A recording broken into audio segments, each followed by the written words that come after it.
కృష్ణా డెల్టాకు సంబంధించి ఏదైతే first crop ఖరీఫ్కి సంబంధించి సాగునీరు కానీ అదేవిధంగా త్రాగునీరు సమస్య ఏదైతే ఉందో అది పోలవరం ప్రాజెక్టు పూర్తయ్యేంత వరకు వేచి చూడకుండా వారికి సాగునీరు త్రాగునీరు అందించాలి. తద్వారా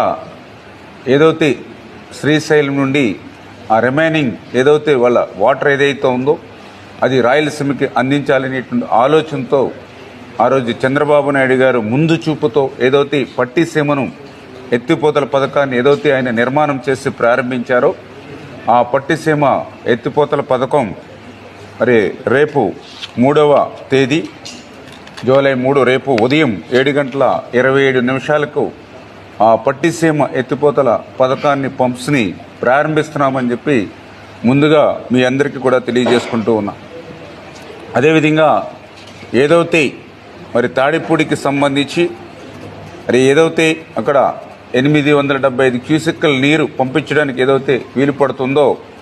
దాన్ని కూడా రేపు తాడిపూడిని కూడా ఎత్తిపోతలను కూడా ప్రారంభిస్తూ ఉన్నాం. అదేవిధంగా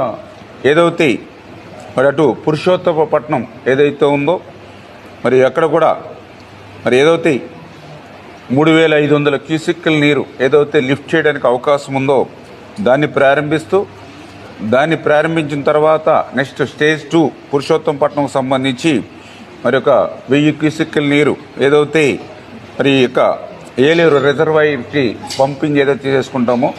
మరి వాటిని కూడా 1 by 1 ఒక్కొక్కటి కూడా ప్రారంభించాలని, అదేవిధంగా పుష్కర ఎత్తిపోతలకు సంబంధించి కూడా ఒక 1225 క్యూసెక్కుల వాటర్ ఏదైతే పంప్ చేయడానికి వీలుందో ఇది కూడా రేపు ప్రారంభించాలని, ఏదైతే గోదావరి నుంచి మీ అందరికీ తెలుసు ప్రతి సంవత్సరం కూడా 3000 టీఎంసీల నీరు వృధాగా ఏదైతే సముద్రంలో కలిసిపోతూ ఉందో మరి దాని నుండి పోలవరం ప్రాజెక్టుని నిర్మాణం చేయడం ద్వారా ఆ గోదావరి జలాలు ఆంధ్రప్రదేశ్ రాష్ట్రం అంతా కూడా అటు ఉత్తరాంధ్ర నుంచి అటు రాయలసీమ వరకు కూడా గోదావరి జలాలను ప్రవహించి ఆంధ్రప్రదేశ్ రాష్ట్రాన్ని భవిష్యత్తులో ఒక కరువు రహిత రాష్ట్రంగా మార్చాలనేటువంటి ఆలోచన ఏదైతే చంద్రబాబు నాయుడు గారికి ఉందో మరి ఆ కోరిక ప్రభుత్వం 2019లో కంటిన్యూ అయ్యి ఉంటే 2020కే మనకి పోలవరం ప్రాజెక్టు పూర్తయి ఉండి ఆ కళ నెరవేరేది. దురదృష్టవశాత్తు 2019లో ప్రభుత్వం మారడంతో జగన్ ఏదైతే ఈ యొక్క పోలవరానికి విధ్వంసంగా మరి మారినటువంటి పరిస్థితుల్లో పోలవరానికి జగన్ ఒక శాపంగా మారినటువంటి పరిస్థితుల్లో ఏదైతే ఆ రోజు చంద్రబాబు నాయుడు గారు మరి ప్రతిపక్షంగా ఆ రోజు జగన్మోహన్ రెడ్డి ఎన్ని విమర్శలు చేసినా ఆ రోజు ఏదైతే ఈ యొక్క పట్టిసీమను కానీ అటు పురుషోత్తపట్నం కానీ ఏదైతే ఎత్తిపోతలను ఆ రోజు నిర్మాణం చేసి ప్రారంభించాడో అవే ఈరోజు అటు డెల్టాకు అదేవిధంగా మరి అటు ఏదైతే పురుషోత్తపట్నం నుంచి మరి అటు ఆయకట్టుకి నీరు అందించడమే కాకుండా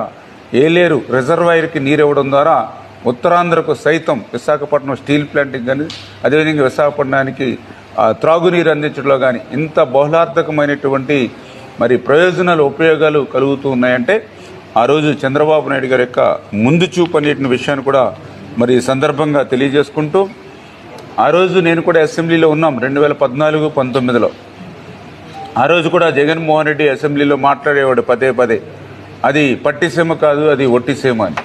కానీ ఈరోజు ఆ పట్టిసీమే ఈవేళ ఆంధ్రప్రదేశ్ రాష్ట్రానికి పర్టికులర్గా కృష్ణా డెల్టాకు ఒక